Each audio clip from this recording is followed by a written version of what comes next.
Podcast BRIN, podcast riset dan inovasi, eksplorasi sains tanpa batas.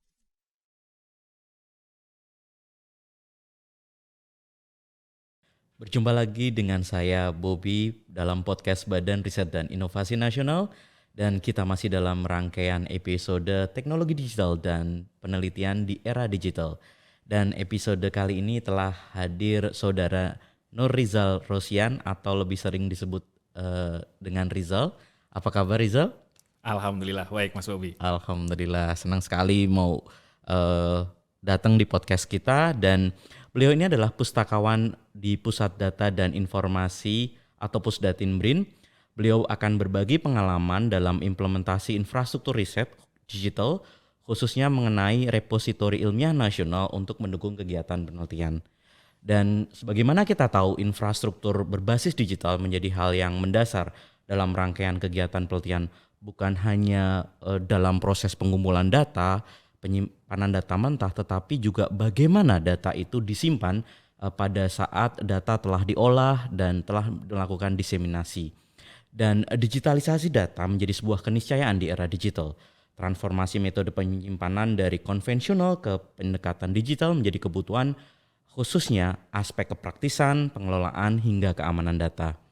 Dan sebagai awalan barangkali Mas Rizal bisa menceritakan apa sih latar belakang dikembangkannya repositori ilmiah nasional atau RIN dan tujuan dibentuknya itu seperti apa? Oke, jadi awal pembentukan RIN sendiri itu diawali dari kegiatan di Pusat Data dan Dokumentasi Ilmiah LIPI dulu. Dari tahun 2017 mungkin sudah dimulai. Itu karena tingkat keterkaitan antara penelitian yang ada, beberapa proposal riset yang masuk itu adanya duplikasi data ataupun pengulangan dari proposal riset yang masuk, sehingga itu diperlukannya adanya penyimpanan data atau repositori data yang ketika nanti ada proposal yang masuk itu bisa terdeteksi ataupun tidak ada redundant terkait dengan hasil penelitian yang sudah dilakukan atau sudah pernah dilakukan. Oke, atau dengan kata lain, RIN ini untuk mengelola penelitian supaya tidak terjadi pengulangan kegiatan penelitian yang sama, ya. Betul. Atau apakah juga karena kalau kita bandingkan di dalam pengelolaan hasil riset itu kan biasanya dicetak ya, dan ini kan kadang-kadang lama kelamaan tempatnya nggak ada gitu. Iya, Apakah ini juga menjadi salah satu istilahnya motivasi supaya kita mulai digitalisasi nih hasil-hasil riset, sehingga pada saat membutuhkan calling data atau calling hasil riset, pernahkah LIPI melakukan riset ini itu bisa ditarik dengan cepat misalnya? Nah, bisa juga terkait dengan itu karena sebenarnya kan dari siklus datanya sendiri, riset data lifecycle itu dari membuat pembuatan proposal sampai nanti dari itu dideseminasikan, itu kan merupakan satu proses circle-nya ya, proses hidup datanya sendiri. Nah, ketika data itu dikelola secara digital, itu akan lebih mudah ketika pencarian datanya, dan pada dasarnya ketika data itu nantinya digunakan atau diaplikasikan ke aplikasi lain, itu juga harus bisa. Interoperable-nya juga harus bisa. Jadi terkait dengan prinsip FAIR-nya tadi kan, Available, Accessible, FAIR ya, Reusable, Interoperable, dan satu lagi apa ya, lupa gue. Oke. Nah, kalau misalnya nih Mas, kalau kita lihat perkembangan teknologi, bagaimana storage dari yang tadinya kayak CD atau hard disk yang sedemikian besar, semua sekarang menjadi mengecil nih. Kita masih ingat flash disk tuh dulu di tahun ya sekitar 2004 atau 2005 gitu kan. Flash disk itu masih kapasitasnya tuh mega ya. Sekarang sudah gigabytes gitu kan. Dan bahkan eksternal hard disk sudah tera. Nah, bisakah dibayangkan ini yang membantu teman-teman ya atau akademisi yang lain gitu kan. Betapa efisiennya pada saat ditransformasi data-data riset itu digitalisasi itu bisa menghemat tempat tuh seperti apa gitu kan. Oh iya betul. Selain penghematan tempat juga sebenarnya beberapa tadi yang disebutkan Mas Bobi ada flash disk terus berkembang menjadi hard disk yang awalnya dulu juga apa namanya? Yang CD kotak ya? itu ya. Atau CD. atau floppy disk ya. Floppy disk. Iya, Nah, iya. floppy disk, CD itu kan sebenarnya alat penyimpanan yang nggak bisa bertahan lama dan apalagi flash disk sering Rusak hilang ya? pasti. Oke. Kalau rusak sih iya, apalagi yang sering hilang karena dia bentuknya kecil, misalnya taruh di saku, taruh di mana, kadang kita lupa naruh ataupun dia kadang kecuci kalau misalnya ditaruh di celana ataupun di baju ketinggalan kecuci kan datanya hilang, Repot juga ya, rusak hilang juga. datanya hilang gitu. Iya iya iya. Atau dan keamanan kalau ditemuin orang ternyata datanya penting bisa di Iya, copy orang gitu bisa ya. di-copy Oke. orang. Nah kalau ini jadi Pusdatin Brin ini cikal bakalnya adalah dari LIPI ya, namanya PDDI dulu ya. Maksudnya kemudian merge, kemudian transformasi di tahun 2021 ini menjadi Brin ya. Nah saya masih ingat betul kebetulan kantor saya itu sebelahan dengan PDDI gitu. Dan dulu itu banyak sekali rak-rak. Jadi dari lantai 1 sampai lantai 5 atau 6 ya. Itu kan isinya adalah storage yang masih dalam bentuk printed gitu kan. Nah, dengan adanya RIN kira-kira bisa mengosongkan ruangan lantai itu berapa gitu. Akhirnya kan tertransformasi semua menjadi digital. Itu bisa menghemat tempat seberapa banyak gitu. Bisa menghemat lumayan. Kalau berapa banyaknya mungkin tidak bisa dihitung ya Mas, karena tapi dibayang kira-kira nih yang tadinya misalnya kita membutuhkan misalnya 100 meter persegi dengan adanya RIN kita cuma butuh satu PC atau dengan satu PC dengan kapasitas atau storage data yang pakai rak gitu ya. Oke, kalau terkait dengan kebanyakan kan yang dikelola itu dulu mungkin dari karya ilmiah ya mungkin. Kalau dari sisi karya ilmiah ketika misalnya ditempatkan di satu ruangan yang itu isinya terkait dengan karya ilmiah saja, satu ruangan itu bisa saja kosong. Sekarang jadi kosong. Karena memang sudah dipindah ke storage yang digital tadi kan. Nah bayangkan betapa efisiennya pada saat transformasi data-data penelitian maupun laporan hasil penelitian itu dari yang printed version menjadi digital itu bisa menghemat beribu-ribu persen ya ibaratnya bisa dikompres, bisa diconcise sehingga selain aman juga hemat tempat. Nah mungkin bisa dijelaskan juga disampaikan bagaimana perjalanan RIN yang dari LIPI akhirnya sekarang menjadi nasional yang bukan hanya terbatas pada LIPI saja yang akses tapi peneliti maupun akademisi di luar LIPI pun bisa akses. Oke, mungkin tidak hanya bisa akses tapi peneliti di luar LIPI ataupun di Indonesia ini dia bisa menggunakan RIN sebenarnya Mas. Jadi tidak terbatas hanya mengakses saja, tapi bisa menggunakan. Dalam artian menggunakan, dia bisa menyimpan data penelitiannya di RIN. Nah, kira-kira nih caranya gimana supaya bisa akses RIN gitu kan? Apakah daftar atau gimana kira-kira? Oke, kalau cara aksesnya bisa daftar saja langsung di website rin.lipi.go.id. Mungkin sekarang masih .lipi ya, mungkin nanti akan berubah menjadi .brin. Tapi bisa diakses saja di situ nanti dibuka saja RIN Repositori Ilmiah Nasional, nanti akan otomatis Google akan mengarahkan ke halaman Repositori Ilmiah Nasional RIN sendiri itu. Jadi RIN itu adalah salah satu bentuk kontribusi dari LIPI untuk mendukung ekosistem penelitian di Indonesia, yaitu dengan menyediakan penyimpanan secara digital untuk kegiatan-kegiatan ilmiah termasuk penelitian, diseminasi dan sebagainya. Dan kira-kira nih kalau Mas Rizal bisa kasih contoh konsep RIN ini itu apakah sama dengan yang terjadi di negara lain misalnya di Australia atau negara-negara Eropa itu apakah sama konsepnya? Oke, konsepnya sama persis karena memang perubahan paradigma sekarang terkait dengan data digital ini kan memang terkait dengan pertukaran data dan terkait dengan perkembangan riset ke depannya dan kita mengikuti di UK ada juga UK Data Services namanya, itu juga tempat penyimpanan data primer terkait penelitian.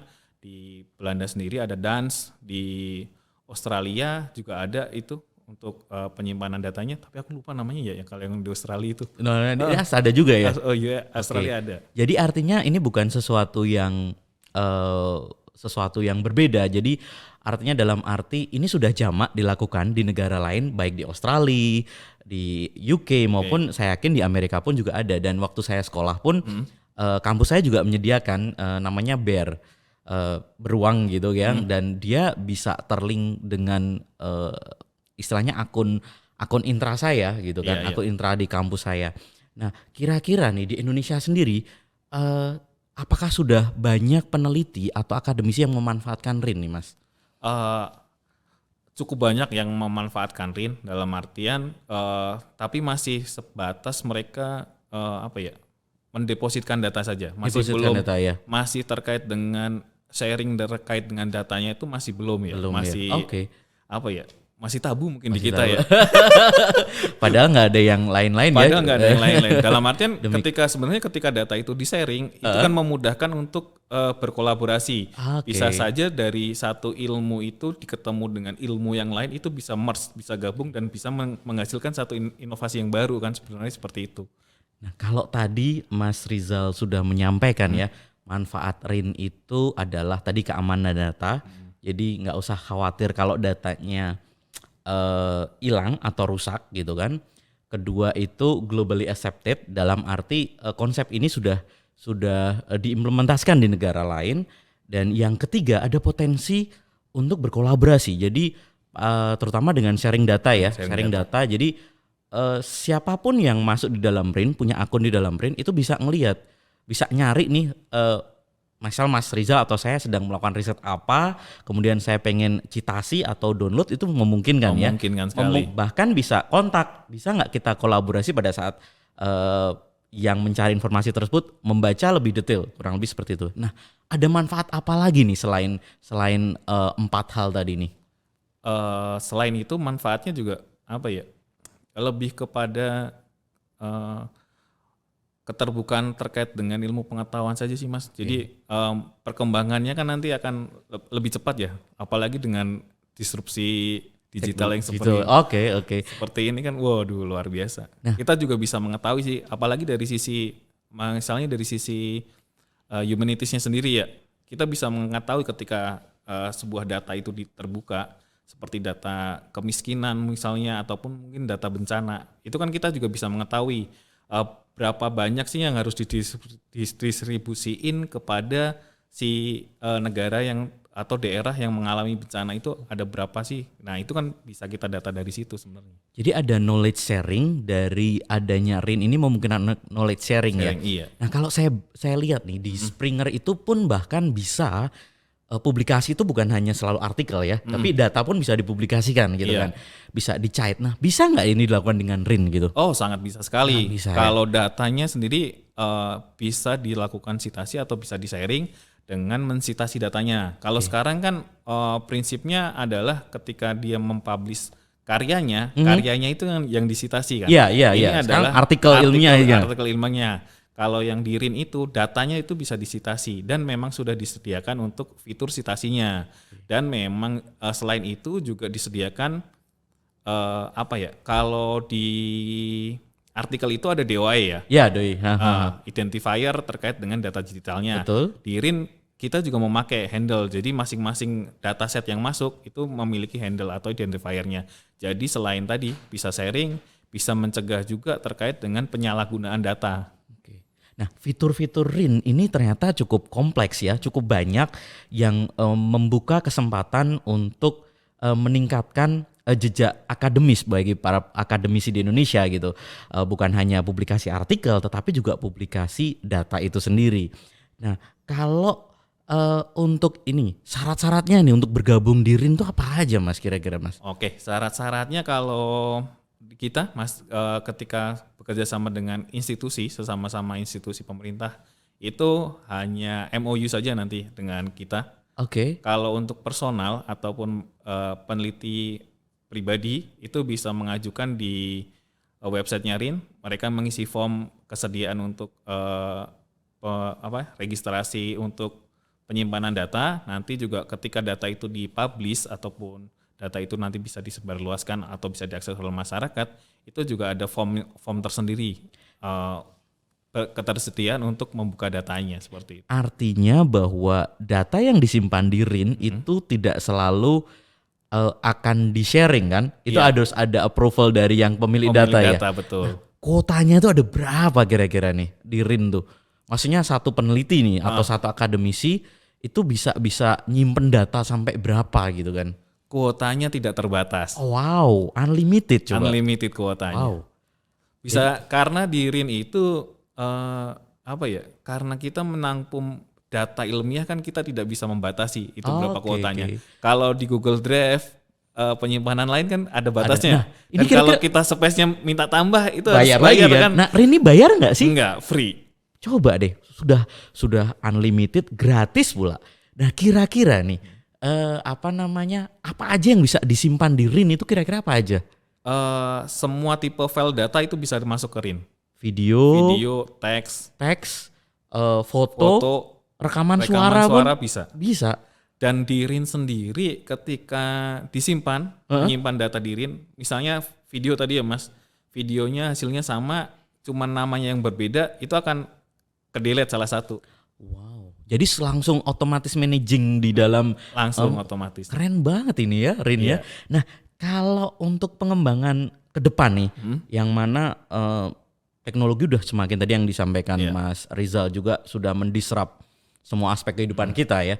Kira-kira pengembangan RIN ini arahnya seperti apa? Apakah kemudian bisa ya kayak Google Drive ataupun misalnya iCloud misalnya itu bisa attach di email, kemudian bisa akses dimanapun gitu kan? Atau juga misal apakah ke-link dengan Google Scholar? Nah, kira-kira bayangan ke depan 5 atau 10 tahun ke depan tuh gimana ya RIN ya? Oke. Kan seperti itu. RIN mungkin akan jadi ini ya, salah satu platform nanti terkait dengan kalau sekarang itu yang citasi ya Mas. Kalau di peneliti itu apa namanya? Indexing ya? Iya, indexing. Indexing itu kan dinilai dari berapa jumlah publikasi terkait dengan artikelnya. Tapi kemungkinan ke depan nanti berapa jumlah data yang disimpan seperti itu. Dan memang di RIN juga memfasilitasi terkait dengan ke ID terkait dengan ORCID ya, ORCID ID, beberapa ID terkait dengan penelitian-penelitian itu bisa masuk juga untuk identitasnya di RIN. Jadi mungkin akan ada tambahan istilahnya biodata terkait dengan kita sebagai peneliti, kita jejak karirnya seperti apa, selain publikasi juga terkait dengan data penelitiannya juga ada. Data penelitiannya juga ada, citasi data tadi ya. Citasi data, jadi akan lengkap nanti CV-nya. Nah, kira-kira nih yang terakhir nih Mas Rizal. Siap. Kalau tadi udah didiskusikan tentang cara registrasi, manfaat dan sebagainya. Nah, terakhir nih kira-kira Mas Rizal punya pesan-pesan apa kepada teman-teman akademisi ataupun peneliti yang ada di Indonesia supaya bisa memanfaatkan RIN yang dapat mendukung riset mereka? Oke, siap. Terkait dengan pesan-pesan, bukan pesan-pesan terakhir kali ya Mas? Bukan. Pesan-pesan terkait dengan keberlanjutan ekosistem riset yang baik, baik itu peneliti ataupun akademisi yang melakukan riset, jangan khawatir terkait dengan keamanan data. Sebenarnya khawatir itu ketika data itu disimpan sendiri itu mereka juga harusnya khawatir sendiri tuh. Terkait dengan keamanan data yang ada di RIN itu kita sudah beberapa lapis level terkait dengan keamanan datanya sudah sesuai dengan ISO dengan keamanan datanya. Ketika nanti datanya jangan khawatir lah. Ada identifiernya juga, ada lisensi terkait dengan datanya juga, penggunaannya seperti apa nanti sudah ada aturannya sendiri. Jadi ketika nanti penasaran ataupun ingin langsung menyimpan datanya, monggo secara free dan kita berikan unlimited, itu bisa langsung saja diakses di websitenya RIN di www.rin.lipi.go.id.